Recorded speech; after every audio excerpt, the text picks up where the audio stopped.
Quietly sitting on the sidelines is the labor force changes in the United States over the past 3 months. Now, this one is going to affect housing in a big way. Now, I want you to look at that green line right there on this graph. That represents foreign-born workers in the United States. And as you can see, it is falling off an effing cliff. That is not good, my friends. Now, I'm not here to debate policies with borders or anything else like that, but I am here to tell you that there's a consequence to be made by not letting people in this country. Those numbers have actually gone negative, meaning we're bringing in fewer people than we had before.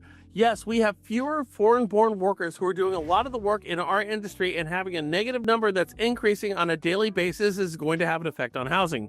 Again, nothing about policy, nothing about politics. I'm just talking about the facts and the unintended consequences of what we're doing. You see, immigrants comprise over 40%, yes, 40% of our construction workforce in the state of California and in New Jersey, and 38% in Texas and Florida. So as you can see from this map, short of Montana and the Dakotas, migrant workers are the backbone of housing construction. I mean, let's not even talk about agriculture because you ain't picking that lettuce. But moving on to our industry, when you add Canadian tariffs to the mix, home construction, regardless of all the administration's use of government land and lowering permit costs, is going to put a strain on housing in decidedly the wrong direction, making things unaffordable. Now, that will not change until we make drastic changes in the drastic changes that we've already made to our immigration policies. Again, I'm not here to discuss immigration policies and politics, rather how it affects the housing industry and me and you. Now, according to the government's system for classifying occupations, the construction industry employs workers in about 390 different occupations in housing. Out of these, only 28% are construction trades, yet they account for almost 2/3 of the construction labor force. That is a really big number. The other 1/3 of workers are in finance, sales, administration, and other off-site activities. The concentration of immigrations is particularly high in construction trades essential for home building, such as plastering, stucco masons, drywall, ceiling tile installers. That's 61% of the industry. Roofers, 52% are migrants. Painters, 51% are migrants. Carpenters, floorers, tile installers, 45%.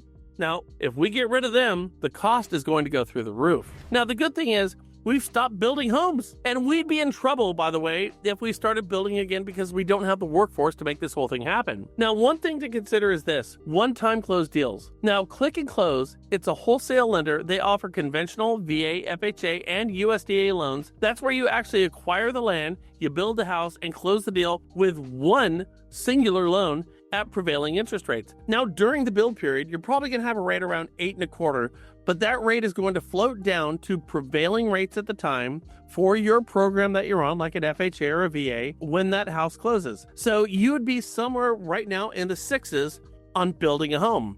On a USDA deal, you have 100% financing with loans that are going to be in the 6s on a build. Crazy, with no MI, crazy. It's really, really good.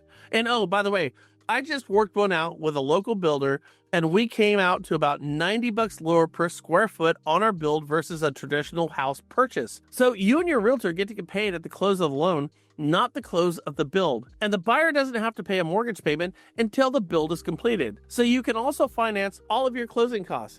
Now, I gotta tell you, I don't understand why more lenders don't look at more of these type of loans. Now, my account rep, his name is John Eldridge, and him and his team, he knows everything about all the programs, like Dave Koresh knows the Bible. Now, they also have a building department to help you with everything that you need to understand that you don't currently know along the way. Now, he says 80% of his loan officers have never closed one of these deals, but he walks them through the whole process. This program is not only the solution, but I'll tell you, it is the rock-solid start to you changing your business. Now, note on my personal deal, we walked this deal down with our contractors to the point of pulling the trigger. We had everybody involved, but it turns out the land got outbid by somebody else. So my consolation prize for this whole thing is a couple of great borrowers who are going to buy about a $900,000 house on an agency loan with about 20% down, and I've got that deal with a totally kick-ass real estate agent. There's a moral to this story, and that is when you put yourself out there and you understand everything in your industry, you will be a better loan officer for the entire process. And my friends, I hope this helps. Hey guys, Brian Stevens here. Listen, what we do is we don't talk about closing one deal. We talk about systems. We put them in place, and we close deals on a regular basis. With the right systems, you are recession-proof. Click the banner down below and become part of our team.